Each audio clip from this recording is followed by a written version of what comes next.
Again, we are going to talk about one of the most famous passages in all of the scripture, and that is Jesus feeding the 5,000 people, which is found in John chapter 6, verse 1. Let us read from John 6, verse 1. Sabi po dito, after this, Jesus crossed over to the far side of the Sea of Galilee, also known as Sea of Tiberias.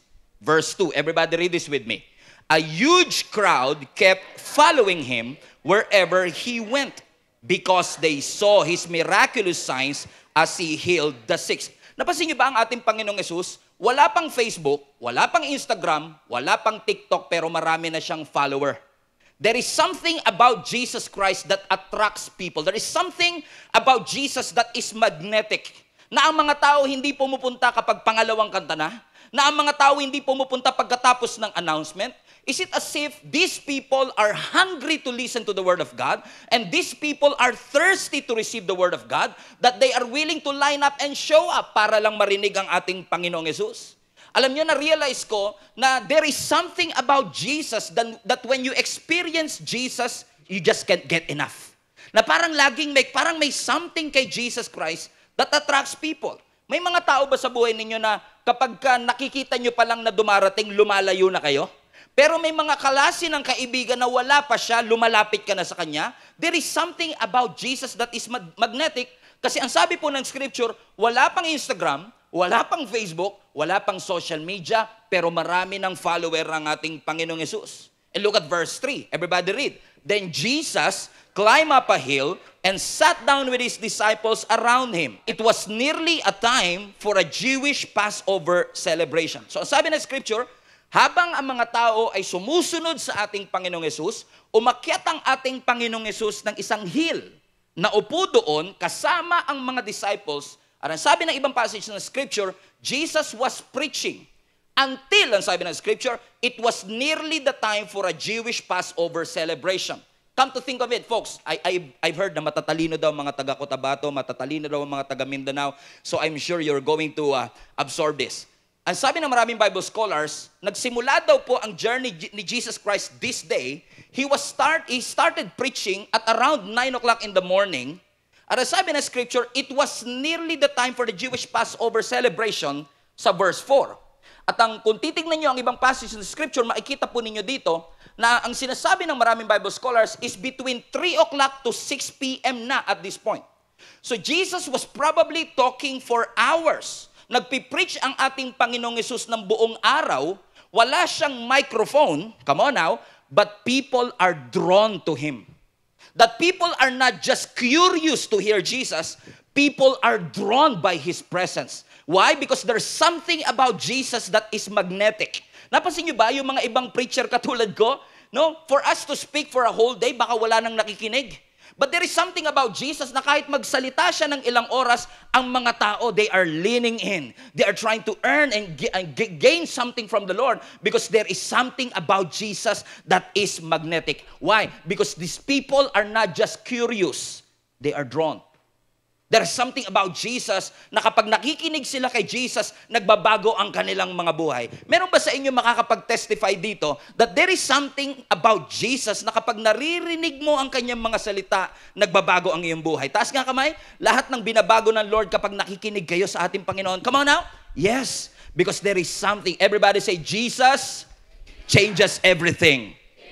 So from morning, ang sabi ng scripture, hanggang maghahapon na, ang mga tao ay nakikinig pa rin sa ating Panginoon. Ang sabi ng verse 5, everybody read. So Jesus soon saw a huge crowd of people coming to look for Him. Watch this. Turning to Philip, he asked, where can we buy bread to feed all of these people? Verse 6, he was testing Philip, for he already knew what he was going to do. And Philip replied in verse 7, even if, ang sabi ng scripture, even if we work for months, we would not have enough money to feed all of them. So nung malapit ng magdilim at malapit ng maggabi, marami pa ring mga tao ang gustong makinig sa ating Panginoong Yesus. At ang sabi ng scripture, nung nakita ni Jesus yung napakaraming tao that are looking for Him, listening to Him, sabi niya kay Philip, saan tayo bibili ng tinapay na ipapakain natin sa mga taong ito? Now, hindi porket nagtatanong si Jesus, hindi niya alam ang sagot. Amen? Minsan nagtatanong ang ating Panginoong Hesus because He wants to test if you know the answer. Do you remember the first question in the Old Testament? God asking Adam and Eve, nung nagkasala sila, arang sabi ni Lord sa kanila, "Where are you?" Hindi porket nagtanong ang Diyos ng where are you, hindi niya alam kung nasaan sila. Kaya nagtanong ng where are you ang ating Panginoon because God wants them to know where they are. So hindi nagtatanong ang ating Panginoong Hesus dahil hindi nila alam ang sagot o hindi niya alam ang sagot. Nagtatanong ang ating Panginoon, at least for this text, tinanong niya si Peter pero alam niya na ang kanyang gagawin. Now, alam naman natin ang story. Sabi po ng scripture, approximately 5,000 people daw po. Ilan daw po? 5,000 men ang nandito sa lugar na ito. Ilan daw po ulit? 5,000 men. Alam niyo po ba, kung kayo ay mag-organize ng isang conference na merong 5,000 men, it is a logistical nightmare na pakainin mo ang 5,000 people. Correct? Okay, bumaba na lang tayo ng konti. Mahirap po kaya na pakainin tayong lahat dito sa camp na ito? Yung mag-produce po sila ng pagkain for us, mahirap po ba yon? Yes, pwede ba natin pasalamatan lahat ng mga nagluluto, lahat ng mga nag-aasikaso sa atin? You know what? Why? Because it is a logistical nightmare in the middle of a desert. Napakainin mo ang 5,000 men, at kung men lang yan, hindi kasi counted ang mga babae, especially in those days, because ang mga babae is considered as second-class citizen. Ang mga children is considered as a second-class citizen. So ang sabi ho nila, approximately 12,000 people in the middle of the wilderness. Walang Pure Gold, walang Jollibee, walang McDonald's, walang KFC. Paano mo papakainin ang 12,000 people? Kaya sabi niya kay Philip, saan tayo kukuha ng tinapay na ipapakain sa kanila? Ano sabi ni Philip? Lord, kahit po magtrabaho tayo ng ilang buwan, hindi po sapat yung ating susweldo o aming suswelduhin para pakainin ang mga taong ito. It was a logistical nightmare. Siguro hindi nila na-anticipate na ang ating Panginoong Hesus ay mag-overtime sa kanyang preaching. Come on now.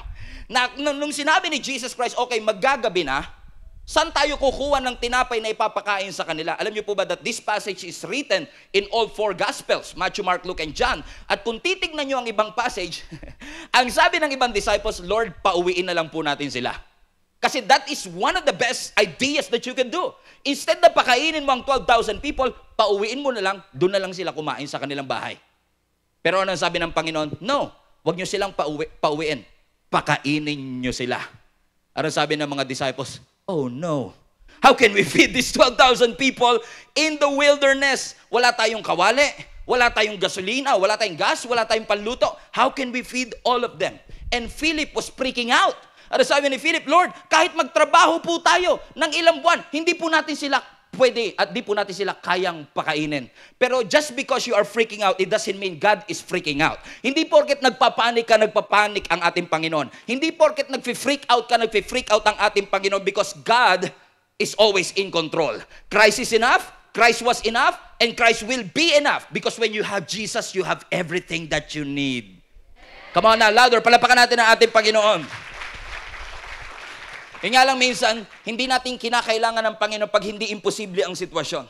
Now, if you're going to ask me, feeding 12,000 people in the middle of a desert is an impossible mission. Pero alam niyo po ba, minsan sa mga imposibleng sitwasyon mo, makikita ang kamay ng ating Panginoon. Impossible is where God starts. Impossible is God's expertise. Ang mga sitwasyong imposible ang magpapaalala sa atin, hindi para sumuko, hindi para mag-quit, hindi para mag-give up, kundi lalong magtiwala sa ating Panginoon. Naalala niyo po ba yung Ecclesiastes chapter 3? Ang sabi ng scripture, there is a time and season for everything on earth. May panahon at oras para sa lahat ng bagay, ang sabi ng scripture. At alam niyo, pag tinignan niyo ang lahat ng season na yon, a time to die, a time to live, a time to mourn, a time to laugh, 28 lahat ng season na yon, pero walang season to quit. Why? Sa mga imposibleng sitwasyon, dun natin mas lalong makikilala ang ating Panginoon. Patuloy tayong magtiwala sa Kanya and He will prove Himself to us. He will show Himself to us. Sabi nga ninyo sa Bisaya, salig sa Ginoo sa tibuok mong kasing-kasing. Bakit? The more na nagtitiwala tayo sa Panginoon ng buong puso, mas lalo nating nakikilala ang ating Panginoon. Hindi mo man alam kung saan mo kukunin ang iyong ipapakain, ang Diyos ay laging may resource na pwedeng ipadala para sa bawat isa sa atin. Why? Maubusan man ang natural na pamamaraan to provide for you, God will never run out of ways to provide for you. Because kung wala ng daan, God will always make a way. He will make a river in the desert. He will make a way where there seems to be no way. Hallelujah! Sabi mo sa katabi mo, huwag kang mawawala ng pag-asa. Pero ano sabi ni Andrew? Everybody read. But what good is that with this huge crowd? And look at what Jesus did. Verse 10. Tell everyone to sit down, Jesus said. So they all sat down on the grassy slopes, and a man alone numbered how many people? 5,000 men. Watch this. Sabi ni Philip, Lord, kahit po ilang buwang sweldo natin, hindi po kakasya sa mga taong ito. Sabi ni Andrew sa kanya, Sir, meron pong bata rito. Meron po siyang 5 gardenia at 2 sardinas. Inya lang, Lord, 12,000 people. Hindi po ito kakasya eh. Ano sabi ni Lord? Paupuin mo lahat ng tao. Now, think about this. Buong araw silang nakikinig kay Jesus, walang break. Wala silang lunch break. Wala silang merienda break. They were listening to Jesus mula umaga hanggang magagabi na. So people are hungry. Is it safe to say na gutom na yung mga tao? They were hungry. Gutom na sila. At nung narinig nila, meron dito, bata, may 5 tinapay at 2 isa. Sabi, finally, may pagkain na rin Pero sabi ng Lord, upo muna kayo. Lord, gutom na kami. Tapos gusto mo kaming umupo? At kung titignan niyo ang ibang passage, sabi mo sa katabi mo, fasten your seatbelt. Papunta na tayo sa exciting part. Kung titignan niyo ang ibang passage ng scripture, sinabi ni Jesus, umupo kayong lahat and group yourselves into 50. How many people? 50. Alam niyo po ba kung gaano kahirap i-group into 50s ang 12,000 people? Come on now. Bigyan ko kayo ng sample. Ganito yan. Peter, i-group mo sila Tig 50. Yes, Lord. Ako bahala rito. 1, 2, 3, 4, 5, 6, 7, 8, 9, 10, 11, 12, 13, 14, 15, 16, 17, 18, 19, 20, 21, 22, Michael Jordan, 24, 25, 26, 27, 28, 29, Stephen Curry, 31, 32, 33, 34, 35, 36, 37, 38, 9, 40, 41, 42, 43, 44, 45, 46, 47, 48, 49, 50. Group 1. 1, 2, 3, 4. Did you imagine how difficult it is to group 12,000 people into 50s? Gutom na sila, tapos pinapaupo na. Can you imagine yourself? Alauna na ng tanghali, gutom na kayo, hindi pa kayo nagla-lunch. Tapos sabi ng host dito, bago tayo mag-lunch, upo muna kayo, group yourselves into 50s. Gutom na po kami. Bakit po kailangan pa po naming umupo? Alam niyo kung bakit? Alam niyo, tinuruan ako ng Panginoon dito, na sinasabi ng Panginoon, alam ko lahat ng tao may mga pangangailangang kailangang tugunan. Alam ko lahat sila may mga kagustuhan.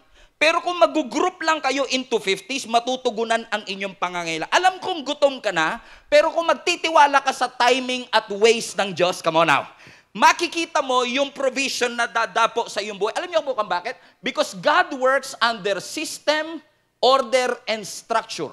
Everybody say, system, order, and structure. Pwede bang sabihin ni Jesus, okay, pila na kayo? Pero ang sabi ng Lord, hindi. I-group nyo sila into 50s. At ilan ang disciples na mag-group? 12 lang ang staff. Mas marami pa po yung staff ng camp na ito. Kaysa doon sa disciples si Jesus Christ na mag-group into 50s. Bakit? Bakit inaalaw ng Diyos yun? Kasi ang Diyos kapag gumawa under order. God is a God of order. God is a God of systems. And God is a God of structure. Ayaw ng Diyos na nagmamadali. Hindi porket gutom ka na, kailangan ng madaliin. Hindi porket gustong-gusto mo na, pwede nang madaliin. Everybody say, don't rush the process. Because God is a God of order. Why? Because if you rush the process, you will ruin the result. May kilala ba kayong ganyan? Dahil sabik na, excited na, nagmamadali na.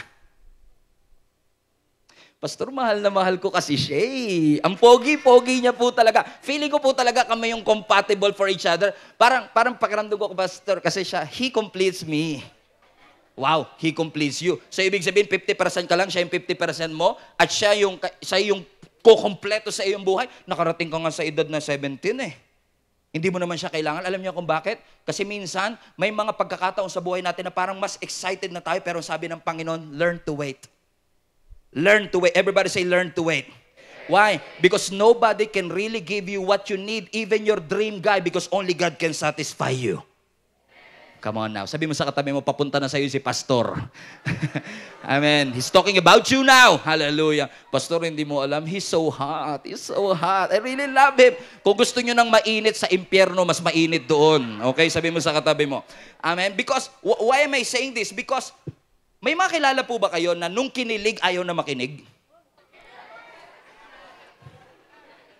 Sabi mo sa katabi mo, ikaw na talaga topic today. Pero huwag kayong mag-alala. Kasi ang balita ko, ang mga taga Mindanao daw, perfecto daw po kayo. Marunong kayo mag-antay, tsaka marunong kayo makinig sa mga pastor ninyo. Tama po ba mga kapatid? Ang pinag-uusapan natin mga taga Maynila na nanonood sa live stream ngayon. Okay? Ang kasi masarap pag-usapan yung mga wala dito. Hallelujah. Bakit? May mga tao kasi nung kinilig, ayaw na makinig. Hindi nila na-realize that relationship is tough, that relationship is not always kilig. It's okay to be attracted to someone. It doesn't make you a carnal, but it makes you a human. Pero hindi naman po pwede yung I like red, she likes red, I watch K-pop, she watch K-pop. Let's get married na, tayo na kagad. Because pakiramdam ko, ikaw talaga yung God's best sa buhay ko. Alam niyo, na-realize ko na, I've been a youth pastor for 10 years bago ako naging pastor ng church, and I've realized something. Na ang God's best, hindi lang siya sino sa inyo naniniwala may God's best na bibigay si Lord sa inyo? Pero alam nyo, naniniwala ko na yung God's best, hindi lang siya yung taong ibibigay ng Lord sa'yo. Naniniwala ko, itong God's best na ito, kasama yung buong experience. Yung hindi kayo nagtatago. Yung hindi ka kinikilig mag-isa, nung nag-chat-chat, sabi ng nanay mo, sino yan? Wala po, yung Lazada po, magpapadala po kasi na-excite lang po ako. Yung hindi ka nagtatago, hindi ka tinatago, yung parents mo nandun yung support, yung mga youth pastors mo, sinusuportahan ka, yung mga leaders sa church, sinusuportahan ka. Because naniniwala ko, ang tunay na pagmamahal, true love, is expressed in the light, not in the dark. If I were you, katulad ko, si Jenny, ang pinakamagandang babae sa balat ng lupa, find somebody that will support your calling and find somebody that will be supporting the assignment that God has for your life. Amen? Hindi yung umaatin lang, kundi may relationship kay Lord. Come on now. Sabi mo sa katabi mo, huwag marupok. Sabi mo, huwag mapusok. Don't rush the process. Trust the process because if you don't rush the process, you will ruin the result. Minumold ka pa ni Lord. Sabi ng Lord, alam kong gutom ka na, pero upo ka muna. Group yourselves into 50. Tinuturuan ka pa ng Lord na i-control yung galit mo. Kinokontrol ka pa ng Lord na i-control yung emotion mo. I-control yung attitude mo na mas maging matalino at mas maging wise. Amen? Sabi mo sa katabi mo, ikaw na talaga topic today. So, pinaupo sila. At alam naman natin ang storya, tama po ba? Amen? Yung 5 tinapay at 2 isda, kanino galing? Doon sa bata, ang sabi ng scripture. Now notice yung bata, maaaring hindi nag-volunteer. Knowing Peter, knowing Andrew, di natin alam kung ano nangyari, pero eventually, makikita nyo, parang i-volunteer yung bata na ito. At sabi niya, Lord, meron po siya. Alam niyo yung ganun, yung ikaw na nga yung walang baon, nagturo ka pa ng iba. Pati ikaw di yung baon mo ipakialaman mo, pati yung baon ko papakialaman mo. Lord, meron pong bata dito. Pansinin nyo, there is a young boy here. Sabi niya, everybody say young boy. Ano daw yung meron siya? There is a young boy here na may 5 loaves and 2 fishes. Fasten your seatbelt. Tingin ninyo, sa loob ng 12,000 people, tingin nyo siya lang talaga may baon? I don't think so. Lalo kung may Pilipino doon, lahat yun, nag-sharon yun. Lahat yun, may kanya-kanyang baon sila. Lalo yung mga nanay natin, takot magutom no? Magdadala yan ng marami. Most probably, hindi lang yung batang ito ang may baon nung time na yun. Maaaring maraming tao rin ang may baon, pero siguro iniisip nila, may baon na ako, pero kasya lang sa amin. At hindi ito sapat para pakainin ng 12,000 people. Hindi naman ito matutulungan ng lahat. Hindi ko kayang gawin at pakainin ng lahat. I don't know who is this for. Gustong sabihin ng Panginoon sa'yo, hindi niya naman sinasabing gawin mo ang lahat. He is just asking you to do your part. Kasi yes, yung bata lang ang meron, pero yung 5 loaves and 2 fishes nitong bata na ito ang ginamit para i-multiply ng Panginoon and to feed 12,000 people. Come on now. Ibig sabihin, kung meron pang tao doon na may baon, they miss the opportunity na magamit ng Lord yung bagay na meron sila para i-multiply ng Panginoon and to bless other people. Alam niyo kung bakit? Kasi gusto ng Panginoong ipaalala sa inyo lahat. Lahat tayo ay may mga baon. Lahat tayo may mga resources na ipinagkaloob ng Panginoon, and God doesn't want you to miss the opportunity na maggamit ng ating Panginoon. Kasi na-realize ko po, sa kingdom ni Lord, walang bench warmer. Sa Tagalog, walang bangko. Sa kingdom ng ating Panginoon, lahat tayo pwede niyang magamit para sa kanyang kaluwalhatian. Hallelujah. For His glory. For His glory and for His fame. Now, notice of this. Sino po yung ginamit? Now, nabasa niyo ba kanina yung sinabi na all of them are numbered 5,000 men? Do you remember that? Now, notice, no? Ang sabi ng scripture, kung titignan niyo itong side by side, sabi niya, there is a young boy here with 5 barley loaves and 2 fishes, but what good is it with this huge crowd? Tell everyone to sit down, Jesus said. Everybody read. So they all sat down on the grassy slopes. Watch this. And the men alone numbered 5,000 men. Can you see the screen now? Siya yung young boy, pero ang sabi ng scripture, yung mga men pa lang is numbered 5,000. Hindi kasi kinakount na men yung 13 years old and below. So he was still considered as young boy. Pero tignan mo nga naman, no, kung sino pa yung hindi kasama sa bilang, yung pa yung ginamit ni Lord. Kung sino pa yung discounted, come on now, yun pa yung ginamit ng Panginoon, kaya wag mong mamaliitin yung katabi mo. Bata lang yan, pero pwede siyang gamitin ng Panginoon para sa kanyang kaluwalhatian. Amen? Hindi siya kinakount as a man, but this young boy made an impact that God used the discounted to bring the miracle of the Lord. Imagine po ninyo, pag uwi ng lahat ng taong ito sa mga bahay nila, ano kayang kwentuhan nila habang sila'y nagmi-midnight snack? Diba? Uy, alam mo, kanina gutom na nga kami kasi si Jesus nang overtime siya sa preaching niya. Pero alam mo, napakain kami ng Lord lahat. Lahat ng 12,000 nakakain. Saan po galing yung pagkain? May Pure Gold po ba doon? May drive-thru po ba doon? May Jollibee? Wala pong Jollibee doon. Pero merong isang bata doon, meron siyang 5 sardina, may 5 gardenia tsaka 2 sardinas. Inoffer niya sa Panginoon at minultiply ng ating Panginoon. He literally changed the conversation because of what He has offered. Ano ang sinasabi ng Panginoon sa atin? May nilagay ang Panginoon sa iyong mga kamay. So if I were you, hindi ko sasayangin ang lahat ng pagkakataon na ibinibigay ng Panginoon para magamit ka ng Panginoon sa iyong buhay. May purpose ka. May layunin ang Panginoon. May plano ang Diyos sa buhay mo. Maaaring wala kang plano sa iyong buhay at ang plano mo ngayon matulog, pero ang Diyos may plano sa iyong buhay. Hindi ka pa marunong magplano na pagplanuhan ka na ng ating Panginoon. And God has placed a gift, a resource, a purpose in your life.